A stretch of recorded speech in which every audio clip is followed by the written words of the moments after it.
নমস্কার বন্ধুরা, আওয়ার গ্রিনি স্টোরিতে আপনাদের স্বাগত।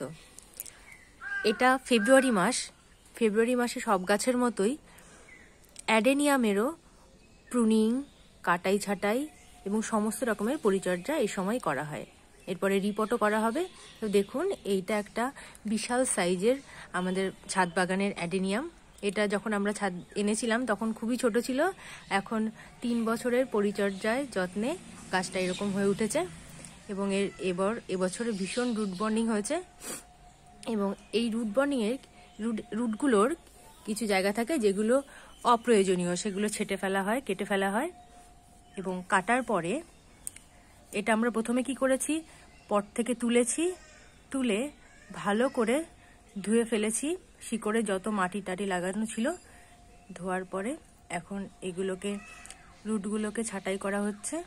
ছাঁটাই করার পরে আমরা কাটা জায়গাগুলোতে সাফ ফাঙ্গিসাইড লাগিয়ে দেব এবং লাগানোর পরে 15 দিন এটাকে একটা ছায়া জায়গায় ঝুলিয়ে রাখা হবে। তারপরে এটা লাগানোর উপযুক্ত হবে। এখন কিভাবে কাটাই ছাঁটাই করা হচ্ছে দেখুন। অপ্রয়োজনীয় যে শিকড়গুলো সেগুলো ছেটে ফেলা হচ্ছে এবং যেগুলো মূল শিকড় প্রয়োজনীয়, যেগুলো পরে ভালো বৃদ্ধি হবে, ভালো শেপ হবে, সেগুলো রেখে দেওয়া হচ্ছে। সেগুলো আপনার গাছ অনুযায়ী আপনার নিজের বুঝতে হবে কোনগুলো রাখা প্রয়োজন, কোনগুলো প্রয়োজন নেই, সেই অনুযায়ী বুঝে বুঝে কেটে ফেলতে হবে।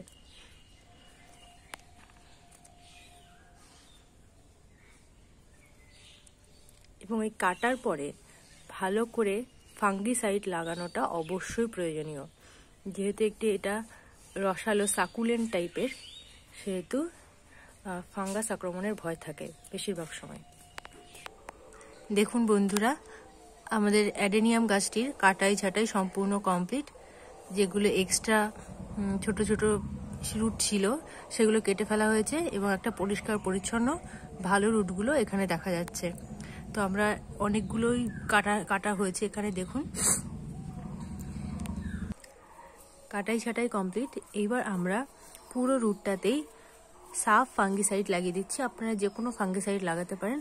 সাফ ফাঙ্গিসাইডটা অ্যাভেলেবেল বলে আমরা সাফ ফাঙ্গিসাইডটা ইউজ করি বেশিরভাগ সময়। এখন ভালো করে আমরা পুরো রুটটাতেই সমস্ত জায়গাটাতেই সাফ ফাঙ্গিসাইড লাগিয়ে নিচ্ছি। লাগানোর পরে আমরা গাছটিকে একটি ছায়া জায়গায় ঝুলিয়ে রাখবো 15 দিনের জন্য। দেখুন, আমাদের গাছটায় সাফ লাগানো সম্পূর্ণ কমপ্লিট। পুরো রুটগুলোতে ভালো করে কোনো একটা তুলির সাহায্যে সাফটা লাগিয়ে দেওয়া হয়েছে। এইবার যেটা আমাদের কাজ সেটা হলো গাছটাকে ছায়াযুক্ত স্থানে 15 দিনের জন্য ঝুলিয়ে রাখতে হবে। এতে কিন্তু গাছটা মরে যাবে না বা শুকিয়ে যাবে না, কিছুই হবে না। 15 দিন পরে গাছটাকে সুন্দর করে রিপোর্ট করে দিলে এর ফলাফল খুবই ভালো হবে। এবং এভাবেই আমরা সম্পূর্ণ সব আমাদের যতগুলো অ্যাডেনিয়াম আছে সব ভ্যারাইটির গাছগুলো এভাবেই করি। দেখুন, এটাকে ওইভাবে পুরো সাফ লাগানো হবে, লাগিয়ে 15 দিন ঝুলিয়ে রাখা হবে, তারপরে রিপোর্ট করা হবে। ঠিক আছে, আজকের ভিডিওটা তাহলে এই পর্যন্তই।